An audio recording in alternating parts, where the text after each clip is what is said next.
তার দৃষ্টির প্রচ্ছদে মেঘ ভাঙা নীল রোদে লেখা রয় হাসির কবিতা। চেয়ে চেয়ে দেখি তাকে, সে হাসির ফাঁকে ফাঁকে আঁকা থাকে বেদনার ছবিটা। সে যেন হাওয়ায় ওড়া প্রজাপতি, একজন মায়াবতী মায়াবতী।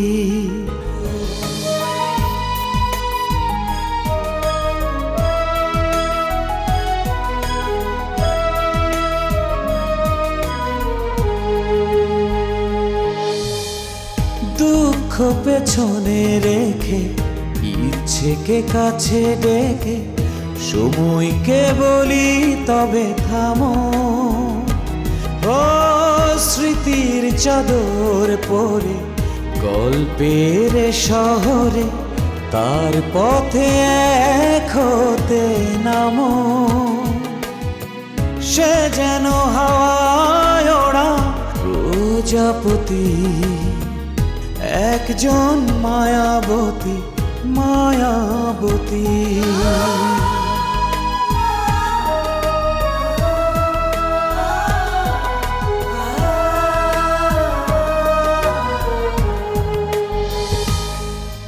এই প্রতিষ্ঠানের হালটা যিনি শক্তভাবে ধরে রেখেছেন আপনি। আমি যদি আর কখনো অফিসে না যাই? ভালোবাসায় তারা এতটাই অন্ধ হয়ে থাকে, সে ক্ষতি করে দিকটা দেখতে পায় না। টাকা থাকলে কিডনি কোনো ব্যাপার? তুই হঠাৎ করে গ্রামে ফিরে যাইতে চাইতেছিস কেন? তোকে পটিয়ে পাটিয়ে 5 লাখ টাকা নিয়ে উধাও হয়ে গেছে, ওকে আর কখনোই খুঁজে পাবি না। পৃথিবীতে আমি শুধু একমাত্র গাধা মানব না মামা, আরো আছে। আমার মতো সামান্য চুনোপুটির সাথে ওনার ঝামেলা হতে যাবে কেন? সে বড়, সে এমনিতেই বড়। তুমি কি কিডনি দেওয়ার জন্য ফিরে এসেছো? জি। এমনও তো হতে পারে আগের বউ আবার ফেরত আসবে। এখন যদি তুমি অপারেশন টেবিলে মারা যাও, এখন আর মরে যেত আমার কোনো আপত্তি নেই।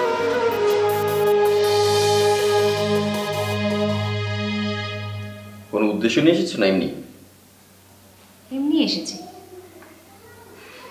Good good. আপনার না চলে যাওয়ার কথা ছিল? হ্যাঁ যাবো, যাবো তো অবশ্যই। কবে যাব?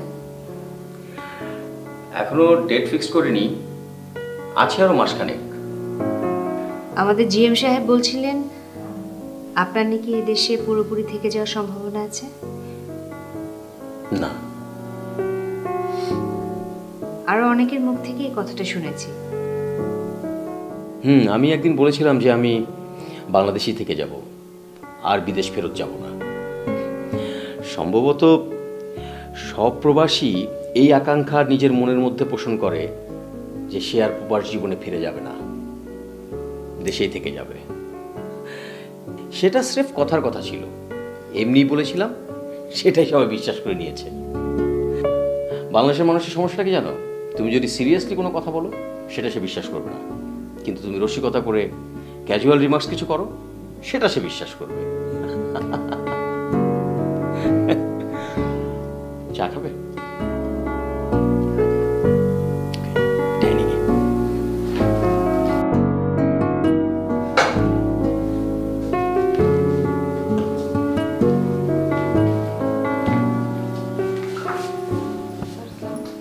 কেমন আছো জানারা? জি স্যার, ভালো। আপনি ভালো আছেন? ও জানারা, তুমি জানো সেদিন মীরা এসেছিল অফিসে? জি স্যার, জানি। কিন্তু দুঃখজনক হলো সত্য যে সেদিন আমি মীরাকে জিজ্ঞেস করতে ভুলে গিয়েছিলাম কেন রান্নাঘরের একটি কোটার গায়ে লেখা সমুদ্র কি থাকে সে কোটায়। ফোন করে জিজ্ঞেস করবো স্যার? সব প্রশ্ন উত্তর জেনে ফেললে জীবনের কোনো মানেই থাকে না। কিছু কিছু প্রশ্ন উত্তর না জানাই ভালো। কাজ কর।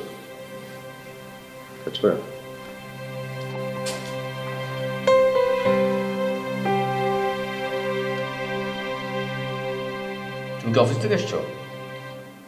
না, আমি কদিন ছুটি নিয়েছি। বেশ অনেকদিন তো হয়ে গেল। অফিস কেমন লাগছে? ভালো। পাবলিক রিলেশন অফিসার হিসেবে আমার প্রধান কাজ হলো জিএম সাহেবের আত্মীয়ের বিয়ের গিফট কিনে দেয়। তো ওই ভদ্রলোক কি বলেছে যে তার পারিবারিক জীবন কতটা বিস্ময়? বলেছে নিশ্চয়ই। বলেছে। ওই গল্পটাই করেছে। ভদ্রলোক তার স্ত্রীর জন্য পছন্দ করে একটা শাড়ি কিনে নিয়ে গেছিল। সেই শাড়ি ভদ্রমহিলা কেটে 3 টুকরা করে লুঙ্গি বানিয়ে তাকে গিফট করেছিল। বলেছে কি? নিশ্চয়ই বলেছে। বলেছে। এই খলিল, চা দিলে না তো? চা দাও।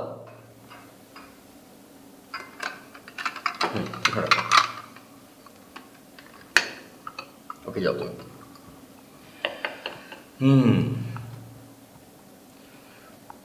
শোনো, এগুলো কিচ্ছু তুমি বিশ্বাস করবে না।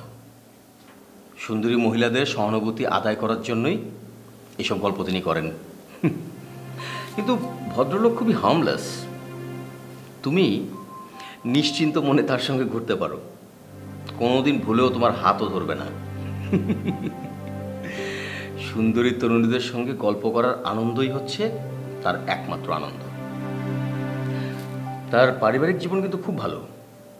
ভদ্রমহিলার স্ত্রী একজন রূপবতী মহিলা এবং অত্যন্ত ভালো মহিলা। কি ব্যাপার মীরা, তুমি মনে হয় একটু ভরকে গেছো? কিছুটা। বুঝলে মীরা, এই পৃথিবীটা আসলে মোটামুটি একটা ইন্টারেস্টিং জায়গা। এখন বলো, তোমার পরিকল্পনা কি? কোনো পরিকল্পনা নেই। আপনার কল্যাণে চাকরি হয়েছে, করছি। আমি জানি ওই অফিসে সবাই আপনার কথায় উঠবোস করে। অফিসটা আমার জন্য হার্মলেস, এই জন্য আপনাকে থ্যাঙ্কস জানাতে এসেছি, এর বেশি কিছু না। তুমি এমনভাবে এর বেশি কিছু না বললে যাতে মনে হলো এর বেশি কিছু হলে তোমার আপত্তি আছে।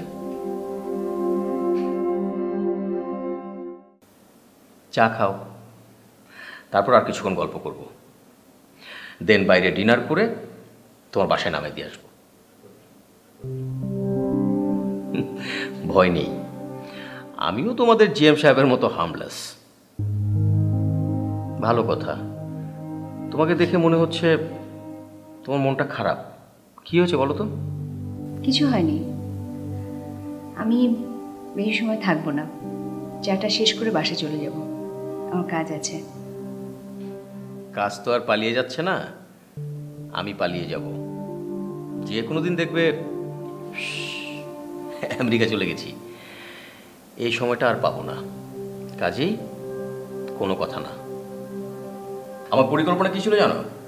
আমার পরিকল্পনা ছিল তোমাকে নিয়ে আজ কোথাও গিয়ে ডিনার করব। তোমার বাসায় ফোন করেছিলাম, মানে তোমার ভাইয়ের বাসায়। তোমার সেলফোনটা অফ ছিল। আমি ঠিক করেছি কিছুদিন সেলফোনটা বন্ধ রাখবো। Good, good decision. এনিওয়ে, তুমি যখন চলে এলে, চলো আমরা কোথাও গিয়ে ডিনার করি। আর যদি তুমি যেতে রাজি না হও, তাহলে আমার কাছে কঠিন একটা অস্ত্র আছে।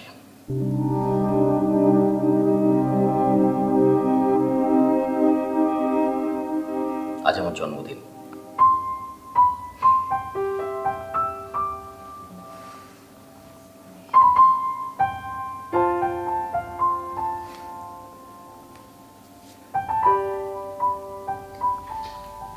আসসালামু আলাইকুম স্যার।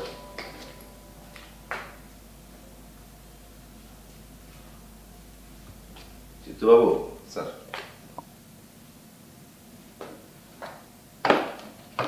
কদিন ধরে ভাবছি আপনাকে একটা কথা বলবো। স্যার প্লিজ বলুন স্যার। না, আপনি নিজেই তো জানেন যে এই অফিসটা আপনি নিজেই গুছিয়ে রেখেছেন। প্রতিষ্ঠানটাকে আপনি অসম্ভব ভালোবাসেন, তাই না? জি স্যার। আচ্ছা ধরুন আফসার তো বিদেশে, আর আপনি জানেন যে আমার শরীর অবস্থা ভালো না, যে কোনো সময় যে কোনো কিছু একটা ঘটে যেতে পারে, তাই না? কি যে বলেন স্যার, কিচ্ছু হবে না, আপনার সব ঠিক হয়ে যাবে স্যার, আপনি চিন্তা করবেন না। তো কিচ্ছু ঠিক হবে না, কিচ্ছু ঠিক হবে না। আচ্ছা যদি আমার কিছু হয়ে যায়, তাহলে কোম্পানি, অফিস, বিজনেস কি হবে সবকিছু?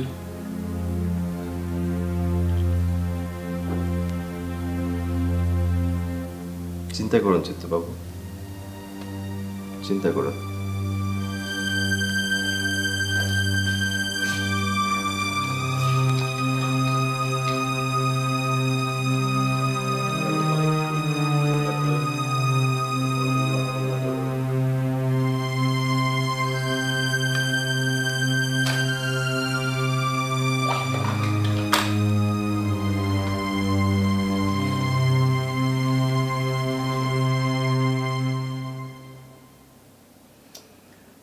তুমি আজকের দিনটাও ভুলে গেলে, খুবই দুঃখের কথা। I am sorry. Happy birthday. Thank you. আমার ধারণা ছিল আমার জন্য তুমি খানিকটা আবেগ সবসময় ধরে রাখবে। ধারণা দেখছি ঠিক না, তুমি সব ভুলে টুলে গেছো। তাই কি ভালো না? জানি না। আচ্ছা এখন বলো, যাবে না যাবে না? চলেন যাই।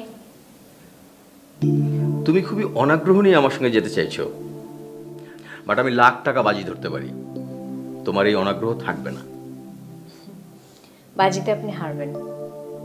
আজকাল কোনো কিছুতে আমি আর আগ্রহ পাই না। কেন করো না তাও জানতে চাই। কেন জানতে চান? আজকের অনাগ্রহের পেছনে অনেক দিন আগে আমার ঘরে যা ঘটেছিল তার কোনো যোগ আছে কিনা জানতে চাই। মীরা, আমি অত্যন্ত সুখী একজন মানুষ, আমি তোমাকেও সুখী দেখতে চাই।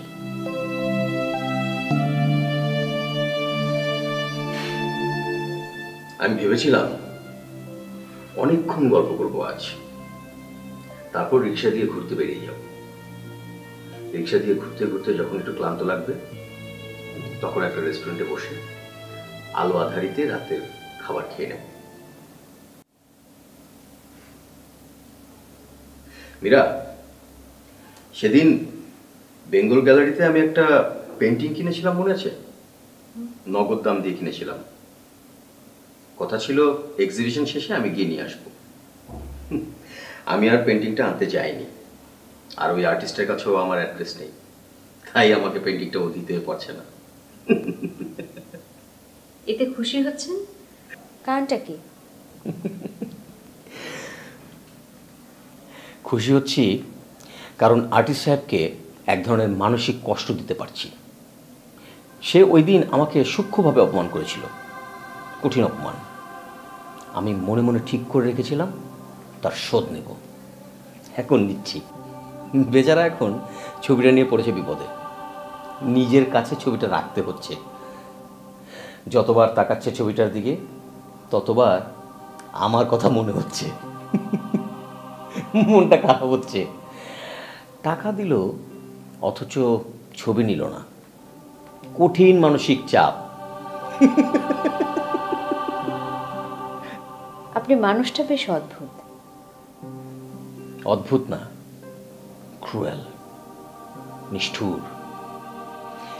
শুধু সদ্গুণ নিয়ে পরিপূর্ণ মানুষ হওয়া যায় না, এইসব গুণও কিছু কিছু লাগে।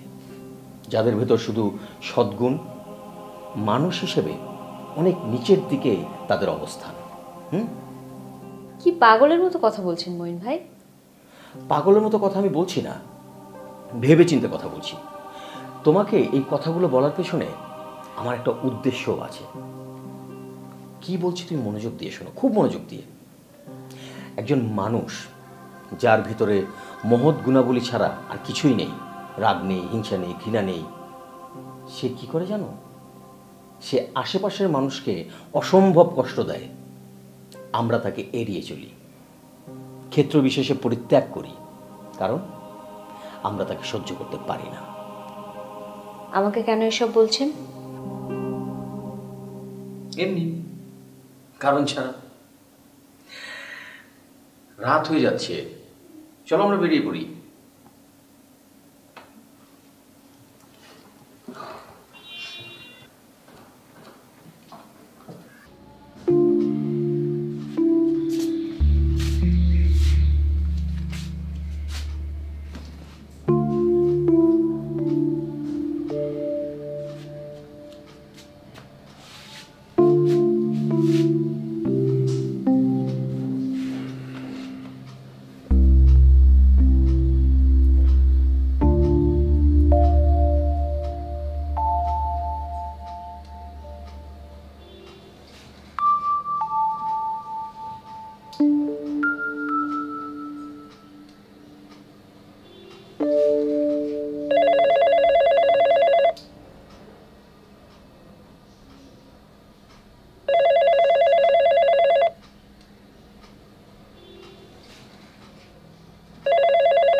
ইমরুল।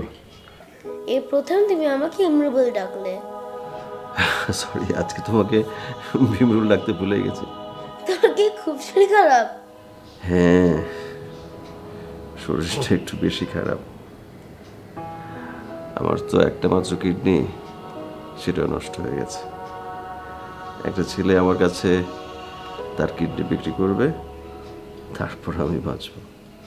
আচ্ছা, তোমাকে যে কিডনি দিচ্ছে ছেলেটা, পরে যদি কোনোদিন ওর একটা কিডনি নষ্ট হয়ে যায় তাহলে কিভাবে বাঁচবে ও?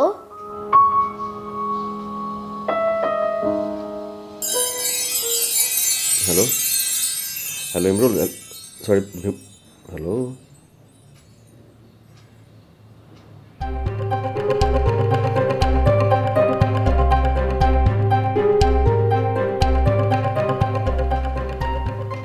আমানুল্লাহর কিডনিটাও যদি নষ্ট হয়ে যায়